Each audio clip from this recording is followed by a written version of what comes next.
कर्ज की काफी बात होती है, डेट को हम अच्छा भी मान लेते हैं, कभी बुरा भी मान लेते हैं। कितना इंपॉर्टेंट रहता है कर्ज, और प्रमोटर ने कितना कर्ज लिया, कंपनी ने कितना कर्ज लिया, जब आप ये डिसाइड करें? तो आपको दोनों तरह के लोग मिलते हैं मार्केट में। एक वो लोग होते हैं कि जो पूरी जितना पैसा बचाते सारे इक्विटी में, और दूसरा वो कि मतलब मैं तो हाथ ही नहीं लगाता शेयर के, मेरे को खरीदेंगे, इस तरफ जाएंगे। दोनों तरफ के इन्वेस्टर्स गलत है। जो 100% डेट में लगाते हैं एफडी में वो भी गलत है, जो 100% इक्विटी में लगाते हैं वो भी गलत है। ठीक उसी तरह से वो सारी कंपनियां जो 100% कैश में है, डेट फ्री है, वो भी हो सकता है शायद थोड़ी गलत हो, और जो 100% ओवर बर्डन है, भारी भरकम कर्ज ले रखा है, वो भी गलत है। लेकिन दोनों में से फिर भी अगर एक चुनना है तो जिन्होंने कर्ज नहीं ले रखा है या कम कर्ज है, क्योंकि क्या होता है कई बार कुछ इंडस्ट्री ऐसी जहां आप बिना कर्ज लिए ग्रो नहीं कर सकते। फॉर एग्जांपल कैपिटल इंटेंसिव ऐसे बिजनेस है जहां बड़े पैसे की जरूरत होती है, पावर बिजनेस है, आपको नहीं पड़ेगा डेट, इंफ्रास्ट्रक्चर डेट लेना ही पड़ेगा, नहीं लोगे तो ग्रो कैसे करोगे? एग्जैक्टली। सो लेकिन वो कितनी लिमिट में है, कैश ज्यादा हो कर्ज कम हो, ये गुरु मंत्र है। राइट, यानी बैलेंस शीट पे कैश होना चाहिए, कैश फ्लो रेगुलर आते रहे, जो आप बिजनेस करें पैसा आना चाहिए, खाली बुक्स में डेटर्स क्रेडिटर्स में ना दिखे। Exactly, net cash flow positive होना चाहिए, गले में पैसा आया ना। एग्जैक्टली, उधार पे तो बिजनेस करो, आप खोल दो दुकान गांव में और बोले मैं दूंगा उधार 6 महीने बाद आके पैसा, 2 दिन में माल खाली आपका। एग्जैक्टली, है ना, वो थोड़ी करना है। थोड़ी नहीं कैश में बोला मैं 2% डिस्काउंट दूंगा, लेकिन दूंगा पूरा अपफ्रंट कैश, फिर देखो कितने आते हैं।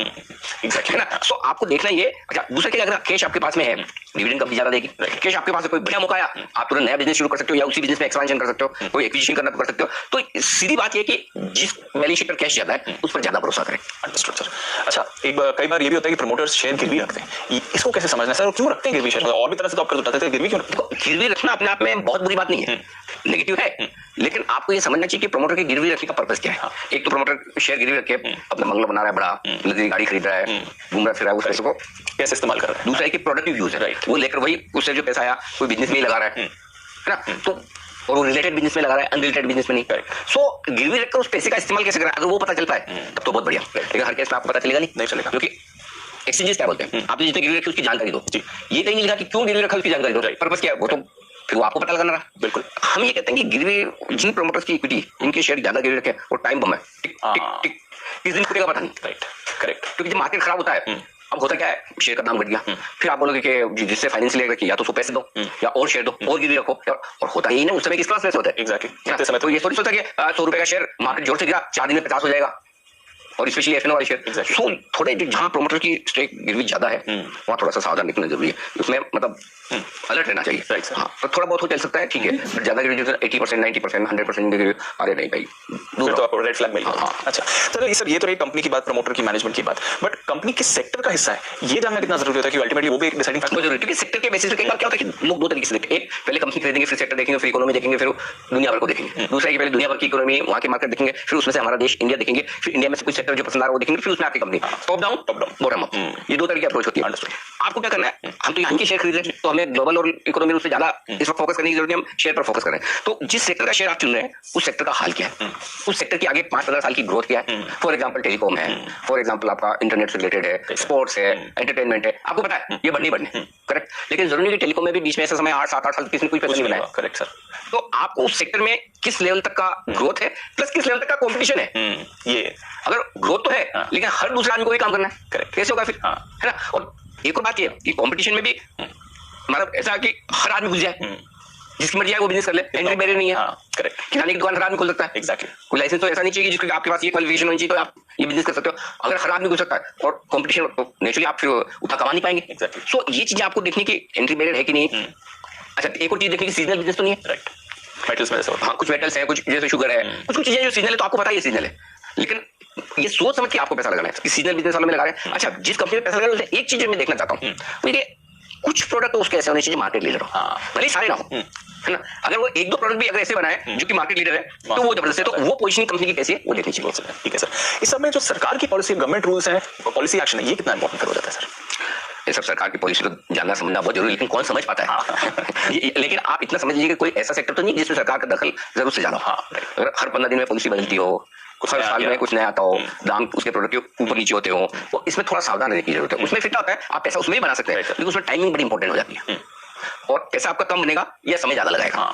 तो उसमें स्किल सेट जाती है। फॉर एग्जांपल कोई फर्टिलाइजर हुआ, कोई शुगर हुआ, कोई दूसरी एग्री कमोडिटीज हुई, है ना, तो उसमें होगा ये कि आप तभी पैसा बना पाएंगे जब आपकी एंट्री और एग्जिट परफेक्ट हो। अगर वो नहीं हुआ तो फिर आपको समय ज्यादा देना पड़ सकता है, ये सब हो सकता है। तो जहां गवर्नमेंट पॉलिसीज बार-बार बदलती है वो थोड़ा आपको क्वेश्चन मार्क करती है कि नहीं भाई दूर रहो। ठीक है।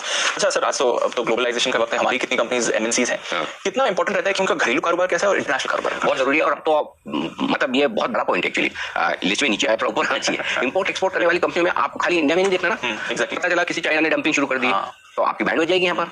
आपको कहीं से रॉ मटेरियल इंपोर्ट करना है, नहीं आ रहा है, तो आपकी हालत खराब। जैसे चिप्स का हुआ था ना, सेमीकंडक्टर्स नहीं मिल रहे, लोग सब कुछ है लेकिन चिप लगाने के लिए है नहीं, क्या करोगे? प्लस आप किसी देश में एक्सपोर्ट करना चाहते हैं, फॉर एग्जांपल आपका किसी एक पर्टिकुलर देश में सारा एक्सपोर्ट जाता है, अगर उसके साथ आपके देश के राजनीतिक संबंध कम या ज्यादा हो गए, राजनयिक संबंध, तो आपकी रिस्क है। तो जो कंपनियां इंपोर्ट और एक्सपोर्ट करती है वहां पर भी कमाई के मौके ज्यादा होते हैं, लेकिन साथ ही रिस्क भी ज्यादा है। सो वहां पर आपको ज्यादा अंडरस्टैंडिंग चाहिए। अगर वो समझ में नहीं आया तो ये वाले में लगे रहो, किसी में लो। हाँ, अगर आप कोई आईटी कंपनी में, फॉर एग्जांपल फार्मा कंपनी है, एक्सपोर्ट ओरिएंटेड है, लेकिन पता चला कि अमेरिका में मंदी आ गई और सारी कंपनी आईटी के बजट 10 से 15% कम ग्रोथ कहां से आएगी? एग्जैक्टली। सो आपको वो भी देखना है कि बाहर की कंपनी में क्या कुछ हो रहा है। प्लस जो कंपनियां इंपोर्ट एक्सपोर्ट करती है उनकी फॉरेक्स हेजिंग किस तरह की है, नहीं तो पता चला रुपया ऊपर नीचे हुआ डॉलर के सामने, उसी में गए काम से। सो ये सारी चीजें इंपोर्ट एक्सपोर्ट वाली कंपनी में जब आप निवेश करें, पहले के मुकाबले में बहुत ज्यादा यहाँ पर पढ़ाई करने की, समझने की जरूरत है। ये पॉइंट बड़ा इंपॉर्टेंट है। बिल्कुल। चलिए सर, शो का नाम है शेयर चुनने के गुरु मंत्र। कई सारी चीजें आपने अपने अनुभव से बताई, बट कुछ अपने भी गुरु मंत्र दिए, और क्या चीजें हो सकती है जो आप सिखाना चाहेंगे? कोई इसमें ऐसी कोई खास बात नहीं, मैं सिंपल एक चीज बोलता हूँ। आप उसको ये मत सोचो कि मैं शेयर खरीद रहा हूँ, आप ये सोचो मैं इस बिजनेस में पार्टनर बन रहा हूँ, है ना। अगर समझो कोई एफएमसीजी कंपनी है, ये पर्टिकुलर प्रोडक्ट बना के बेचती है, मैं भी इस बिजनेस का पार्टनर हूँ, भले वो 99% का, मैं 1% का हूँ, मैं 0.01% का हूँ, मैं 100 शेयर का हूँ, बाहर 10 करोड़ शेयर है, लेकिन हूं तो पार्टनर ना। जब आप, और पार्टनरशिप आप रोज रोज नहीं करते, रोज रोज नहीं तोड़ते, शेयर तो रोज खरीदो बेचो सुबह शाम, लेकिन पार्टनरशिप जब आप करते हैं, जिस दिन पार्टनरशिप भी करते हैं, आप ये सोचते हैं जिंदगी को चले, मेरे बच्चे भी उसके बाद इसको आगे बढ़ाए, ये सोचते ना। सो जब आप किसी बिजनेस को पार्टनर समझकर उसमें पैसा लगाने की सोचते ना, तो अपने आप आपकी अप्रोच लॉन्ग टर्म हो जाती है, फिर आप लॉन्ग टर्म सोचने लगते हैं। दूसरी चीज है, तीसरी चीज जो है, क्या ये कंपनी जिसमें आप शेयर लगाने, जिसका शेयर आप खरीदने की सोच रहे हैं, क्या ये 10 साल 15 साल बाद भी आपको मिलेगी? चलती रहेगी क्या? ये बिजनेस ऐसा तो नहीं कि 15 साल बाद खत्म हो जाएगा, या मैनेजमेंट का क्या होगा, 15 साल 20 साल 25 साल, क्या मतलब आप अपने बाद अपनी नेक्स्ट जनरेशन के लिए इस कंपनी को खरीद सकते हैं, उसके लिए देख सकते हैं क्या? ये अगर थॉट प्रोसेस है, ये शेयर जो मैं खरीद रहा हूँ, जिस बिजनेस में मैं पैसा लगा, मैं अपने लिए अपने बच्चों के लिए लगा रहा हूँ, तो फिर क्या है, उसमें पैसा पक्का बनेगा, बहुत ज्यादा बनेगा, और आपके बच्चों का नहीं, आपका भी बन जाएगा। एग्जैक्टली, वो चीज बहुत जरूरी है। तो आपको लॉन्ग टर्म थॉट प्रोसेस उस हिसाब से करनी है, अपने आप आपकी थॉट प्रोसेस बदल जाएगी जब आप इन सारी चीजों को देखेंगे। तो सबसे बड़ी चीज तो ये कि अगर आपके पास भी उतने ही पैसे हो, उतने ही टैलेंट हो, तो आप ये बिजनेस करने के बारे में सोचेंगे।